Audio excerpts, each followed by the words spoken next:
Released last year, the Huawei Honor 5X is a mid-range Android device for all you peeps out there who buy unlocked phones and use them on pay-as-you-go networks to avoid contracts and other crap those big companies try to pull. I've been using this phone for about a month, and while I love the design and build quality, I think the software can use a little bit more tweaking to really make this phone shine. On paper, the specs look like something that would run extra smooth, especially considering how smooth Android has gotten. But this phone just isn't as smooth as some of the other phones in this price range. Now, the screen actually isn't bad. It's a 5.5-inch 1080p IPS LCD display with a pixel density of 401 ppi. Colors are nice and not oversaturated, but I can't help but want the brightness to be boosted more. I'm the kind of person that keeps the brightness of my phones at roughly 1/4, but with the Honor 5X, I actually have to push it past halfway in order to get an equivalent amount of brightness.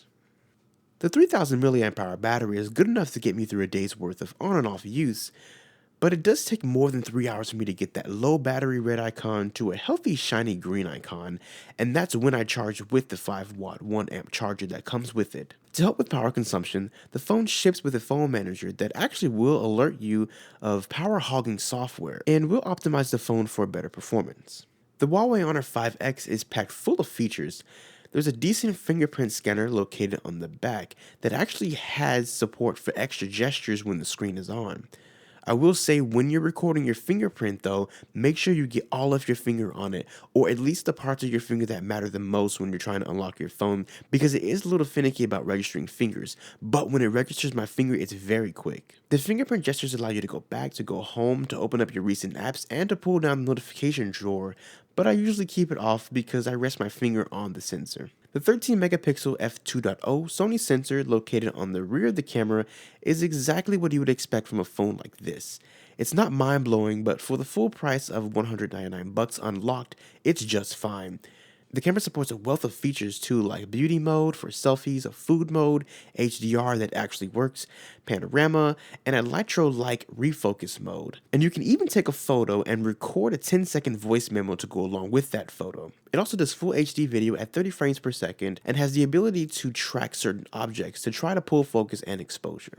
You get 2 gigs of RAM, and everything is powered by a Snapdragon 616 octa-core processor with 4 cores clocked at 1.2 GHz and another 4 cores clocked at 1.5 GHz.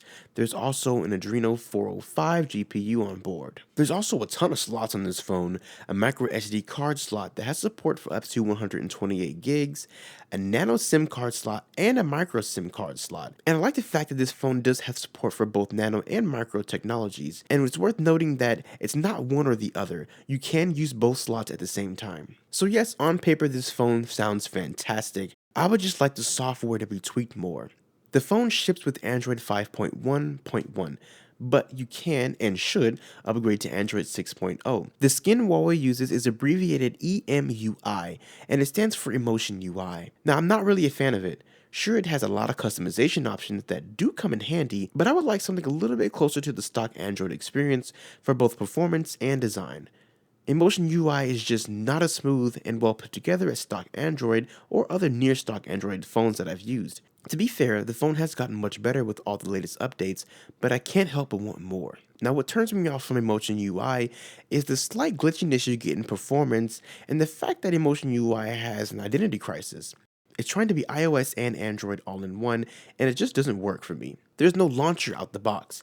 Well, actually there is, but it's trying too hard to be iOS.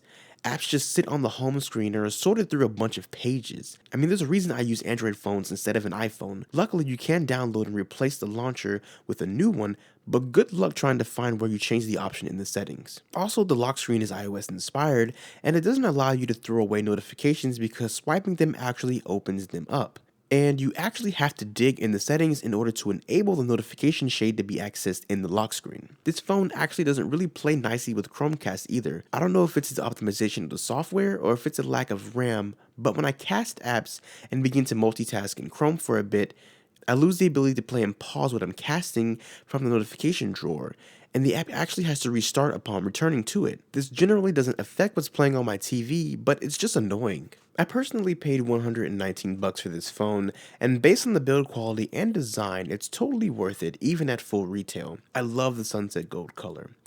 Yes, it's not the smoothest Android phone around, but it gets the job done, and you can always put your favorite ROM on it if Emotion UI is just not your flavor. In the future, I would like Huawei to just start over with Emotion UI.